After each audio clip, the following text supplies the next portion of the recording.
fácil de diagnosticarlo si tomamos bien la presión. Es una enfermedad que a veces no te va a dar sintomatología. A modo de concepto, se dice que la hipertensión arterial, más allá de las cifras de presión, es un síndrome, ¿no?, que puede obedecer a múltiples causas e incluso en estadios iniciales del diagnóstico ya puede tener complicaciones en órganos diarios, aunque el diagnóstico se hace midiendo la presión arterial con una cifra mayor o igual a 140/90 en 2 tomas o más, uno ya puede hacer el diagnóstico, pero al paciente hay que evaluarlo desde un punto de vista integral, porque esta enfermedad ya puede a través del tiempo dañar los principales órganos vitales, de ahí que se considera un síndrome, ¿ya? De cada 10 personas, por lo menos hay en el mundo entre 3 y 4 hipertensos. O sea, de cada 10 hay 3 o 4 hipertensos. Es una enfermedad bastante prevalente a nivel mundial. En cuanto a la clasificación, hay múltiples igual clasificaciones de hipertensión arterial.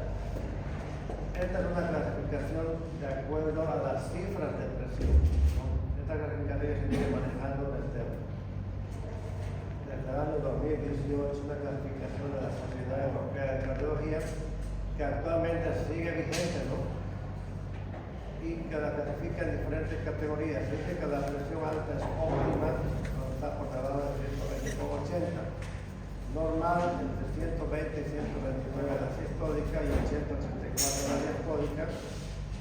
Normal alta entre 130 y 139 la sistólica y de 85-89 la diastólica. Por encima de esos valores ya se considera hipertensión arterial. Grado 1, la sistólica 140-159, la diastólica 90-99, grado 2, la sistólica 160-179, la diastólica 100-109, y por encima de 180 con 110 ya la hipertensión se considera grado 3. ¿No? Obviamente la sintomatología no depende del valor de la presión arterial, ¿no? El paciente puede estar con una presión alta y no tener sintomatología, puede estar con una presión no tan alta, grado 1 por ejemplo, y a tener síntomas. Por eso la sintomatología no depende a veces mucho de la cifra de presión. Por eso esta es una guía, nuevamente, no algo específico para el manejo.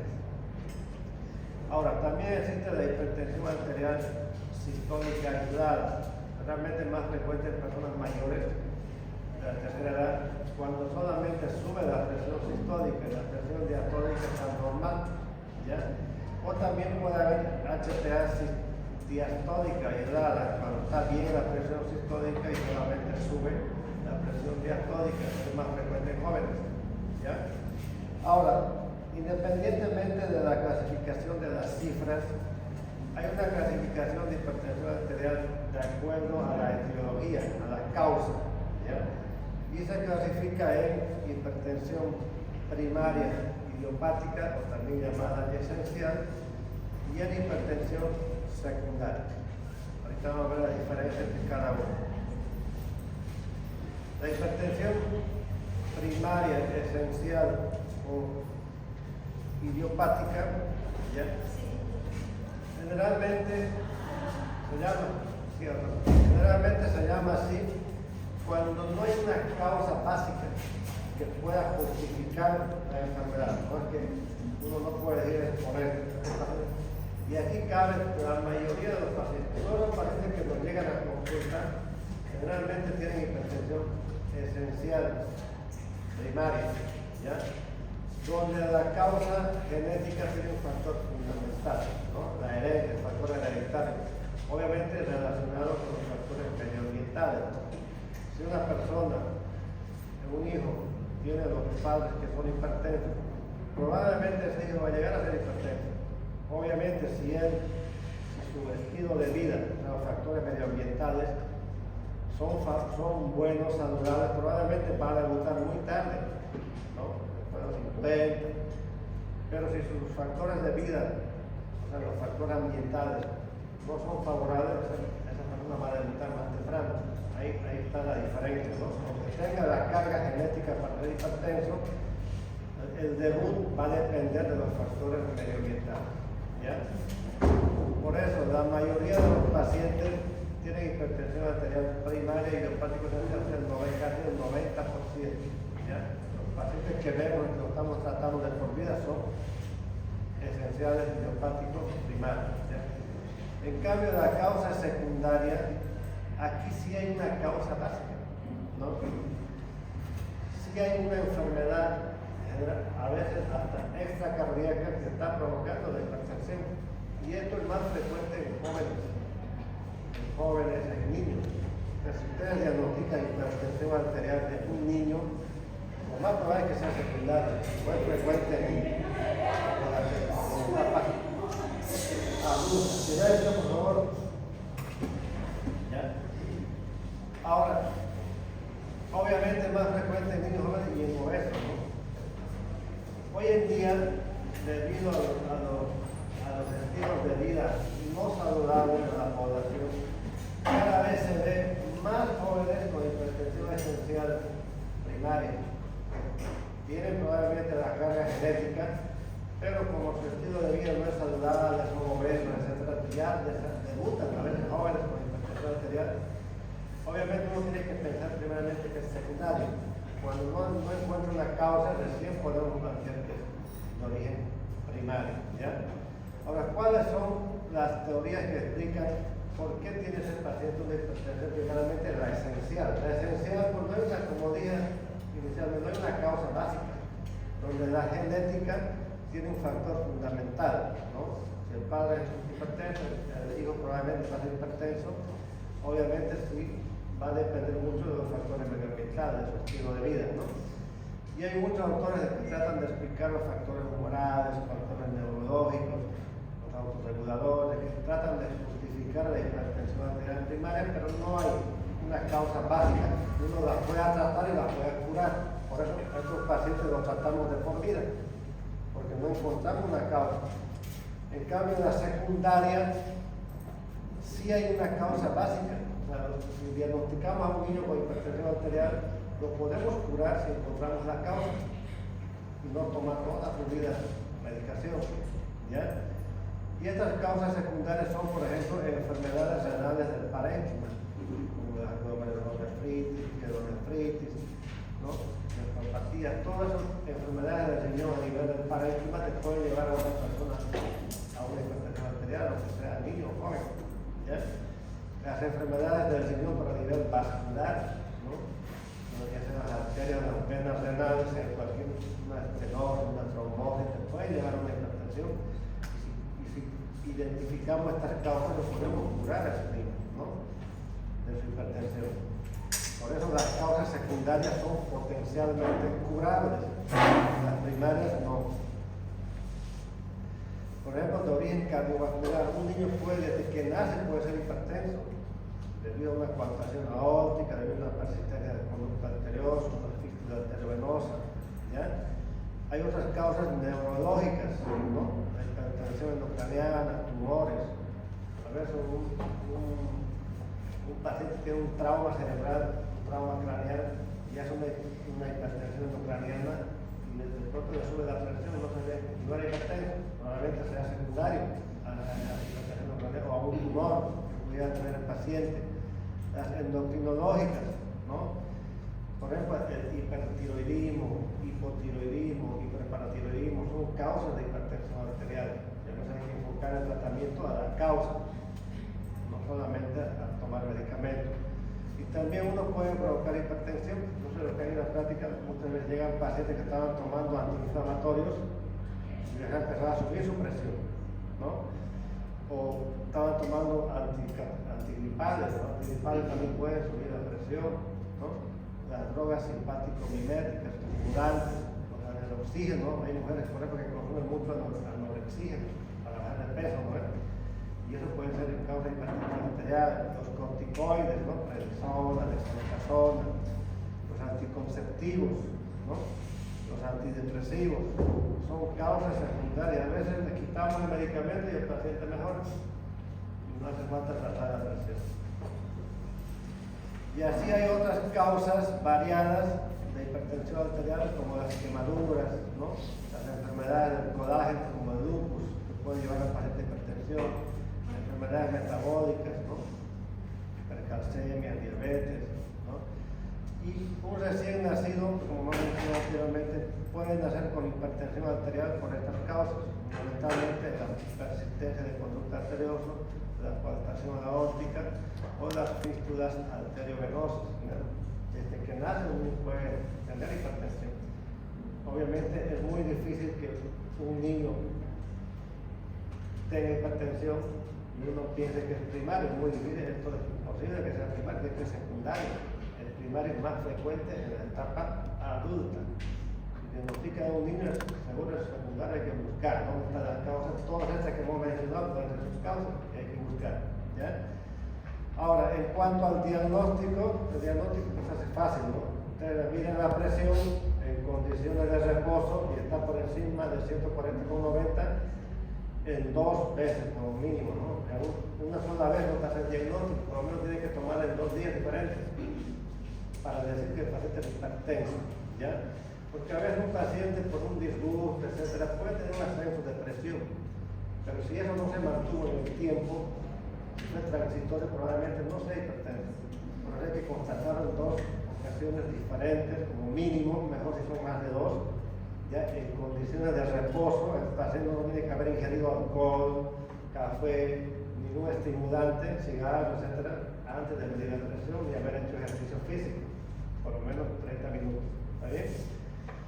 ¿Por qué? Porque a veces un paciente llega a un centro médico o hospital por cualquier otra razón, no siempre por la presión, ¿no? Y alguien de casualidad le tomó la presión y le diagnosticó que era hipertenso. ¿Por qué? Porque el principal síntoma es el silencio, no avisa, ¿no? Muchos que han ido a la práctica han visto que el paciente llega tan alto su presión, no se siente nada, están viviendo con presión alta. En algunos sí tienen cefalea, otros tienen mareos, subido de oídos, dolor facial, otros sangran por la nariz, ¿no? Epistaxis, pueden tener hemorragia subconjuntival, ¿no? Falta de aire, dolor en el pecho, pero la mayoría no tiene síntomas, ¿no? Ideal fuese que la presión te diera un síntoma específico, no te da, a veces diagnosticas de forma casual una hipertensión arterial. Y en cuanto al tratamiento, el tratamiento igual no es muy complicado, ¿no? Una vez que usted tiene diagnóstico, no necesita una tecnología para diagnosticar, ¿no? Midiendo la presión en 2 o más oportunidades, ella diagnostica. Y en cuanto al tratamiento, pues al paciente hay que explicarle que no solamente es tomar medicamentos, hay que explicarle tratamientos no farmacológicos, ¿no? Y este tratamiento no farmacológico no solamente es para la hipertensión arterial, en sí es para todas las enfermedades cardiovasculares, ¿no? Porque el paciente, usted le da un medicamento, ¿no? Y el paciente sigue su vida normal, o sea, teniendo un estilo de vida no saludable, puede ser que con ese medicamento no lo controle su presión. Y tenga que subir a un segundo medicamento, un tercer medicamento, un cuarto medicamento, y esto. Porque el paciente no modifica sus estilos de vida. Por eso debemos enseñar a nuestros pacientes, ¿no? Que el tratamiento primeramente es preventivo, ¿no? Lo ideal es evitar que sea hipertensa una persona, ¿no? Y ahí no solamente depende de nosotros como médicos, también dependen de las políticas de Estado, ¿no? O sea, dar promociones de salud a la población para que no llegue esa población a ser hipertensa. Pero a veces esto es difícil, ¿no? Prevenir que llegue a ser hipertenso. Generalmente nos llegan ya hipertensos o ya con complicaciones. La hipertensión tiene muchas complicaciones, por eso hay que hacer un buen tratamiento, ¿ya? Y en este tratamiento preventivo e incluso en el tratamiento de la enfermedad como tal, es importante que el paciente pueda modificar su estilo de vida no saludable, ¿no? Para poder tener un mejor control de su presión. Por eso la prevención en medicina es bien importante. En otros países, por ejemplo, europeos, la medicina preventiva es fundamental. La atención primaria de salud es fundamental porque te hace te previenen primeramente de la enfermedad y también te previenen las complicaciones, se llama prevención primaria. Cuando ya tienes complicaciones ya es prevención secundaria. Porque ya tienes la enfermedad, ya tienes complicaciones, hay que seguir evitando mayor complicación. ¿Ya? Aquí es importante trabajar, pero a veces no se puede, ¿no? Porque no depende solamente del médico. Las medidas preventivas dependen también de las políticas de salud de cada país. ¿Ya? Ahora, ustedes como médicos, ¿qué pueden hacer? Ese paciente que ya saben que tiene presión alta, ustedes tienen que tratar que modifique sus estilos de vida no saludables. ¿Cuáles son esos? El consumo de sal. La sal no es dañino, ¿no? El organismo necesita sal para sus funciones. El problema está en el exceso, ¿no? El sobrepeso. Tienen que controlar el sobrepeso, ¿no? A veces las personas mayores es difícil hacer bajar el peso, pero por lo menos que no aumente, ¿no?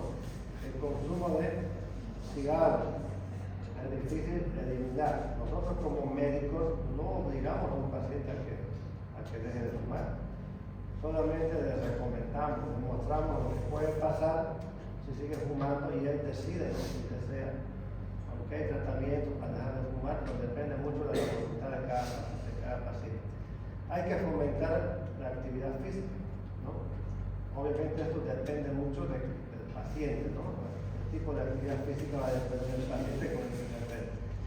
Igualmente, las bebidas alcohólicas. No es que la bebida alcohólica sea mala, el problema está en el exceso, ¿no? Entonces, los estudios pues han demostrado, ¿no?, que controlar el peso, aumentar la actividad física, mejorar la alimentación y eliminar el tabaco hace mucho a la salud cardiovascular, ¿no?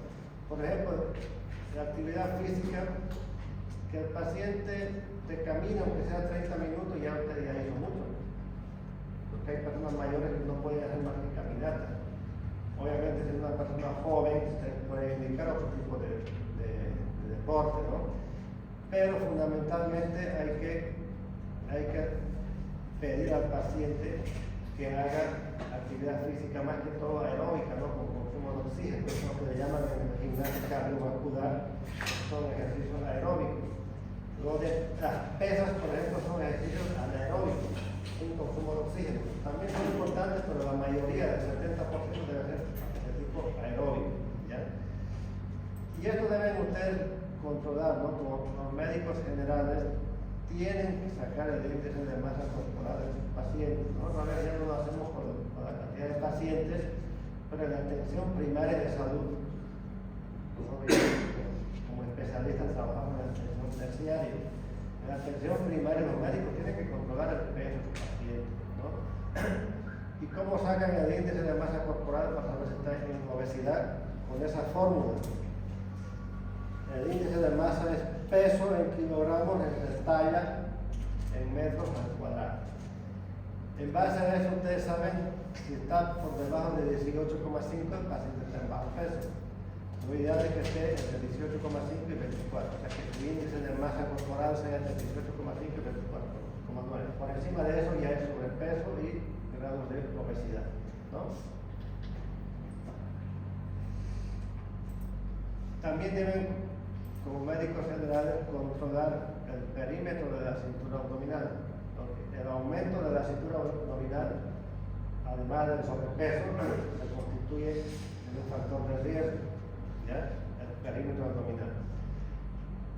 Como estándar a nivel mundial, se acepta máximo 102 centímetros en el hombre, ¿no? Y en la mujer máximo 88. ¿No? La mujer aquí, las mujeres trabajan más en esto, ¿no?, que los hombres. A los hombres no les interesa, ¿no? Las mujeres sí, ¿no? Les interesa mucho la cintura abdominal. Obviamente eso depende también de la raza, ¿no?, del país, ¿no? No es lo mismo el perímetro abdominal de un europeo que un chino, ¿no? O sea, todo eso depende del lugar donde ustedes estén. Y la actividad física pues es fundamental, ¿no? Caminar, correr, nadar, montar bicicleta, estas son actividades anaeróbicas, ¿no? Ejercicios cardiovasculares. Y esto está demostrado, ¿no?, en muchos estudios. Está demostrado científicamente el beneficio de hacer ejercicio. no solamente para prevenir, sino los pacientes que ya tienen enfermedades cardíacas tienen que hacer actividad física, ¿no? Y eso está demostrado, es como tomar medicamentos para un paciente con enfermedades cardíacas. En cuanto al alcohol, igual, hay muchos estudios, ¿no?, que recomiendan la disminución del consumo de alcohol porque mejora igual, disminuye la presión arterial. Obviamente hay estudios, por ejemplo, que se han hecho en Francia, donde recomiendan, por ejemplo, tomar una copa de vino tinto diario. Por eso no es dañino el alcohol, sino está en las cantidades, ¿no? Igual recomiendan tomar una cerveza diaria, pero los alemanes toman mucha cerveza. Recomiendan hasta dos dedos de whisky, de ron por día. O sea, hay estudios que han probado eso, ¿no? Lo que pasa es que a veces uno al paciente vos le dice, ¿se puede tomar, señor, una copa de vino tinto diario? Es bueno para su salud. Entonces voy a tomar una botella el fin de semana. El paciente a veces no se comprende, ¿no? Si tú le dices, tómelo, el paciente va a decir, no, el doctor me dijo que tomara, no hay problema. Y se va a guardar las 7 copas para el fin de semana. Eso pasa. A veces mejor decirle, no tome, ¿no? Depende cómo es tu paciente, ¿no? Hay pacientes que son bien metódicos, se controlan bien, te hacen caso. Por eso, el exceso del problema, el exceso de alcohol. El alcohol no solamente aumenta la presión, también el exceso a través del tiempo puede dilatar el corazón, produce cardiomegalia, produce insuficiencia cardíaca, ¿ya? Eso ocurre obviamente en pacientes que son muy dependientes, ¿no?, del alcohol. En cuanto al consumo de sal, como les decía inicialmente, el organismo necesita sal, ¿no?, para sus funciones, pero por ejemplo una cucharilla, que son aproximadamente 5 a 6 gramos, es el límite. Es lo que requiere el cuerpo por día. Ya cuando uno le echa ya sal a la comida que fue preparada, ahí está el exceso, ¿no? Ahí está el exceso. Hasta 5 o 6 gramos está bien, pero más allá hay pacientes que les encanta la sal, ¿no? Fundamentalmente los que son churrasqueros, ¿no? Les gusta el churrasco bien salado. En cuanto a las grasas, ¿no?, desde el colegio nos vienen diciendo que hay que balancear, ¿no?, el consumo de grasas, carbohidratos, proteínas, ¿no? No todas las grasas son perjudiciales, ¿no? Hay grasas que provienen del pescado, ¿no?, que contienen omega 3, esas son saludables, por ejemplo. Las que son dañinas son las grasas saturadas, ¿no? Estas grasas, por ejemplo, son favorables para el organismo. Acá, por ejemplo, miren, toda la grasa se está comiendo el señor. O sea, el exceso, mira aquí, huevos, chorizo, o sea, el exceso, tú te puedes comer un huevo y ya no comes chorizo, ¿no? El día que comas chorizo no comas huevo, o sea, hay que moderar el consumo, no es que sea malo comer. El organismo también necesita grasa, ¿no? 15% de grasa requiere nuestro organismo para trabajar. El problema está en el exceso, ¿ya? Las frutas, ¿no? Igual, esto también es difícil. Hay pacientes, dice el doctor me dijo que comiera fruta y se come 10 manzanas. Eso es mucho carbohidrato. La fruta tiene mucho carbohidrato igual. Es verdad que tienen vitaminas, tienen minerales, ¿no? Pero el problema está en saber cómo comer, ¿no? Que como una manzana en la tarde, una en la mañana, como merienda, ¿no? Y cambiar cada día la fruta. Algunos antioxidantes como la vitamina E, la vitamina C, el ácido fólico, no han demostrado beneficios en la hipertensión arterial, pero igual se puede indicar el consumo de los pacientes, fundamentalmente a través de la dieta, ¿no? En cuanto al café, este sí es un problema grande de los pacientes que llegan a uno y el doctor me dijo que no puedo tomar café, ¿no? Y eso es más un mito, ¿no?, un tabú. El café no es tan dañino para la salud cardiovascular. Como dicen, el exceso del problema, el exceso, ¿ya? Hay pacientes que se pasan tomando cada hora una copa de café, ¿no? Pero si el paciente le gusta café, usted desayuna si quiere con café, no hay problema. Y después en el tecito puede tomar el café. El problema es que no puede estar tomando cada hora. ¿no? Porque constantemente está sobreestimulando. El café no es dañino, sino el problema es el exceso, ¿ya? Así que si les gusta, ¿Cuántas tazas es recomendable? 2 veces por día, ¿no? Desayuno y Una lata. o sea, si les gusta el café pueden seguir. Puede aumentar inicialmente la presión, pero su efecto es muy corto. El café no dura, no es que usted se tomó en la mañana y en la noche sigue con el efecto del café, no es así. El efecto del café es muy corto. El paciente ya tomó ya a media hora y ya se le pasa el efecto. Si vos quieres pasarte la noche sin dormir, tienes que tomar cada media hora café. Hay gente que estudia con café, ¿no ves? Pero si tomas a las 10 de la mañana y a las 12 ya tienes sueño igual.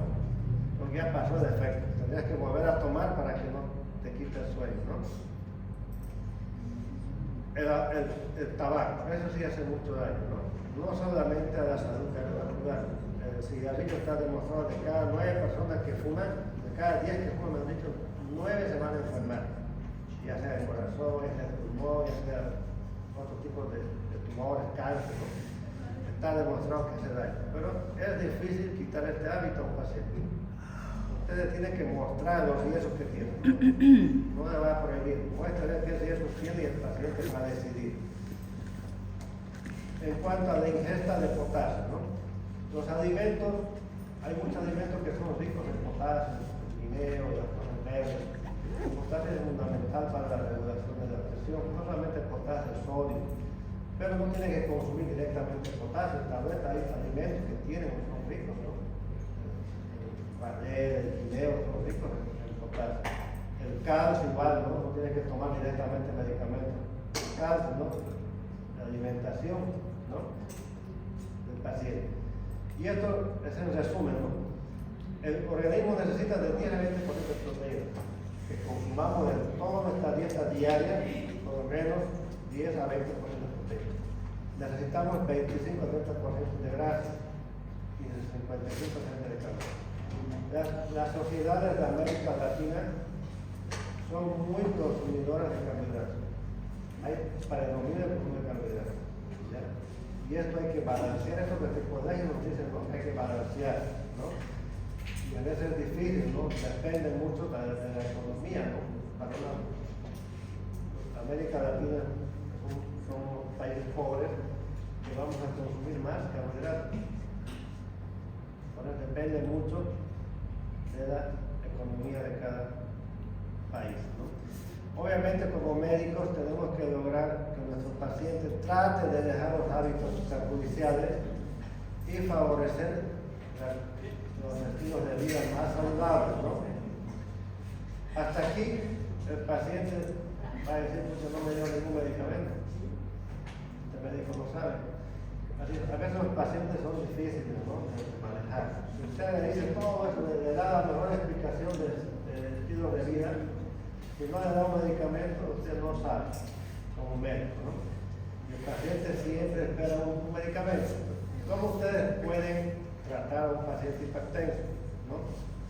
Obviamente es importante la parte no farmacológica, ¿no? Aquí les traje 5 grupos de medicamentos. Hay muchos más grupos de medicamentos, ¿no? Pero los básicos son estos que les voy a mencionar. Ustedes tienen que saber su dosis mínima, su dosis máxima, por lo menos de cada grupo aprender un medicamento, ¿no? Para poder iniciar el tratamiento del paciente.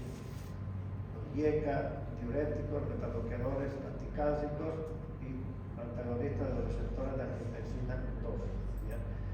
¿Qué son los IECA? Van a profundizar ustedes el mecanismo de acción. Los IECA son inhibidores de la enzima convertidora de angiotensina. Son potentes vasodilatadores, ¿ya? El más conocido es el enalapril y otro conocido es el lisinopril, ¿no? Es importante conocer cuántas veces al día hay que dar un medicamento, ¿no?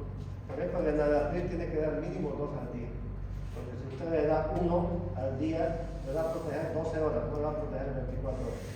Y en la noche le va a subir su presión. ¿Ya? Eso hay que saber a la hora de medicar a un paciente. ¿Cuánto tiempo dura el examen del medicamento? Es como los medicamentos, ustedes saben que tienen su tiempo de vida media, por ejemplo. Los antibióticos, por ejemplo, ustedes saben, hay antibióticos de cada 24 horas, hay antibióticos cada 8, cada 12. Y eso Es importante saber, ¿no? Y los antihipertensivos es igual, hay antihipertensivos cada 24, cada 12, cada 8. Por lo menos apréndanse uno, ¿no? La dosis, por ejemplo, mínima de Enalapril es 5, la máxima 40. ¿Ya? Los diuréticos. El diurético que más utilizamos nosotros en consultorios es la hidroclorotiazida, ¿no? Su dosis mínima es 12,5 hasta 50. Yo casi no puedo llegar a 50 en los pacientes porque ya con 25 miligramos al día ya el paciente tiene calambre, porque ese diurético hace perder el potasio. ¿Ya? Y se puede dar una vez al día. Generalmente es mejor dar en la mañana porque si le das en la noche se va a pasar orinando toda la noche, ¿no? Siempre hay que ver la comodidad del paciente también, ¿no? Yo a los viejitos trato de darles, si se puede, ¿no? Porque no todo el mundo tiene la posibilidad de comprar un medicamento que dure 24 horas, para que el paciente tome una vez al día. Porque si le das cada 8 horas se olvida de tomar. Y si se olvidan tomar, no tienes un buen control de su presión. ¿Ya?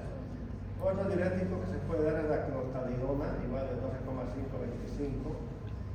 La espironolactona es un diurético ahorrador de potasio. En algunos pacientes se puede usar, pero no es de primera línea para la hipertensión.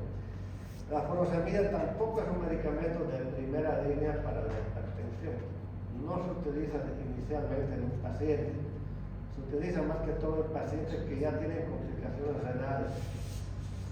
Para favorecer la diuresis se da, ¿no? La furosemida no es de primera línea para la hipertensión. ¿Ya? Los betabloqueadores, ¿no?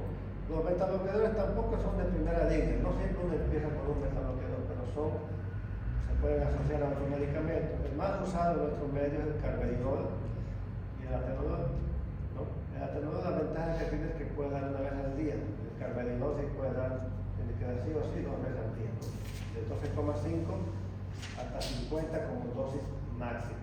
Y el atenolol de 25 hasta 150 como dosis máxima.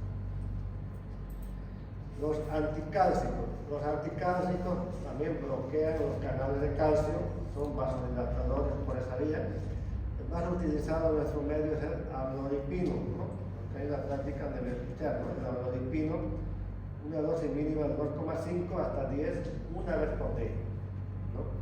Otro que utilizamos mucho es el nifedipino. El nifedipino yo uso mucho en los pacientes renales, ¿no? Hasta 90, hasta 100 miligramos al día incluso se puede utilizar. Ahora, normalmente el nifedipino se tiene que dar 2 o 3 veces al día, pero hay otros nifedipinos que se llaman nifedipinos de acción retardada, que se puede dar una vez al día o 2 veces al día también. ¿Ya? Y otros anticálcicos, como por ejemplo el diltiazem y el verapamido, se pueden utilizar en algunos tipos de pacientes. El inconveniente es que se tiene que dar 3 veces al día, pero cuando el paciente tiene otras enfermedades, arritmias, etcétera, son mejores estos anticálcicos. ¿Ya? Los ARA2 son antagonistas de los receptores de angiotensina 2, y por esa vía también son vasodilatadores potentes. ¿Ya? Porque no se olviden que la angiotensina es un potente vasoconstrictor, ¿no? ¿Recuerdan, no? La angiotensina es un potente vasoconstrictor. Tanto los IECAS como los ARA2 bloquean a la angiotensina, ¿no? Por eso hacen vasodilatación. En nuestro medio, el más utilizado de los ARA2 es el losartán, ¿no? De 25 hasta 100 miligramos máximo 2 veces por día, ¿no? Hay otro como el olmesartán, que no está aquí, el valsartán y el candesartán, que son buenos también, mucho mejores que los losartán, como más efectivos y además se puede dar una vez por día. ¿Ya? Pasa que en los seguros a veces no hay estos medicamentos, en el seguro hay Enalapril o losartán, no tienes muchas opciones. Si el paciente, el tratamiento uno a veces lo hace también en base a la economía del paciente, ¿no? Si usted es un paciente le da el medicamento más caro del mundo y el paciente no lo va a hacer el tratamiento, no va a hacer porque va a preferir comer a tomar su pastilla.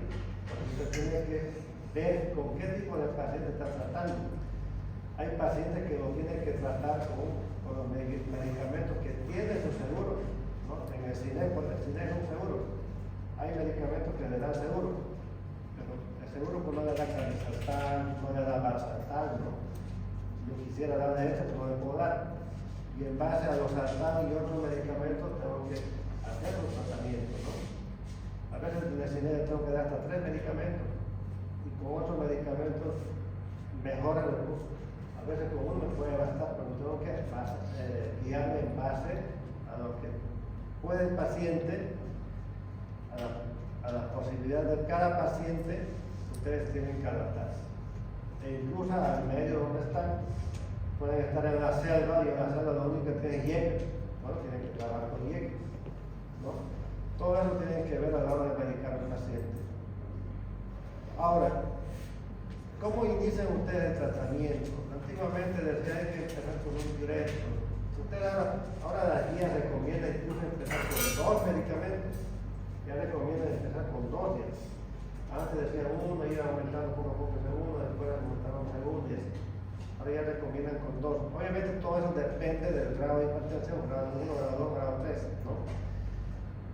Por ejemplo, en un obeso siempre hay que darle diuréticos, ya sea asociado a otro o de inicio, porque ellos responden mejor a los diuréticos. En un joven varón responden más a los IECA. Las mujeres posmenopáuticas responden mejor a anticárdicos, diuréticos, premenopáuticas y IECA. Los pacientes de raza negra responden mejor a los anticálcicos, igual los adultos mayores. Esto no es una regla. Ustedes pueden empezar con cualquiera de esos grupos de medicamentos, ¿no? A veces con el que tienen pueden empezar, no siempre uno tiene para escoger. Pero el objetivo fundamental es que el paciente baje su presión por debajo de 140,90. Y no solamente baje, no, se mantenga en el tiempo, ¿no? La mayor parte de su vida se mantenga con presión normal. Usted le puede bajar y el paciente después dejar el tratamiento y seguir hipertenso. No basta con que usted ponga el tratamiento y el paciente no vuelva, porque esto no es como una infección, que da un antibiótico día a día y el paciente ya se siente mal. Pero si el paciente puede ser que esa semana haya controlado su presión, se sienta bien y después lo deja. Las enfermedades cardíacas son crónicas, tratamientos de por vida, ¿ya? En algunos pacientes con diabetes, ¿no? Con muchos factores de riesgo, mejor si bajamos por debajo de 120,80. Los pacientes renales, por lo menos 130,80. Pero por lo menos por debajo de 140,90 en la mayoría. Ese es el objetivo. ¿Por qué? Porque el tratamiento de la presión no solamente es para bajar la presión, ¿no? Como empezamos con el concepto, la hipertensión arterial es una enfermedad progresiva. Si usted no lo trata bien, el paciente con el tiempo va a hacer daño renal, va a terminar en diálisis, va a hacer un infarto, va a hacer enfermedad coronaria, va a hacer ACV, va a hacer un embolia, se va a quedar paralítico. El tratamiento es para evitar las complicaciones en órganos diarios, o va a hacer lesiones en la retina, etc. O lesiones vasculares. Todo eso es un paciente hipertenso si no lo controlamos. No controlamos bien su presión, ¿ya? O sea que hacen cardiopatía isquémica, hipertrofia del corazón, accidentes vasculares, todo eso hay que evitar. Aquí nos puso insuficiencia renal también, ¿no? Pacientes con hipertensión terminan a ver diálisis. ¿Por qué? Porque como no se controlaban, estaban bien, entre comillas, no se medían la presión, pero se complicaron, ¿ya? De ahí la importancia de que ustedes puedan saber los medicamentos básicos para el tratamiento de esta enfermedad. ¿Está bien? Bueno, eso sería todo.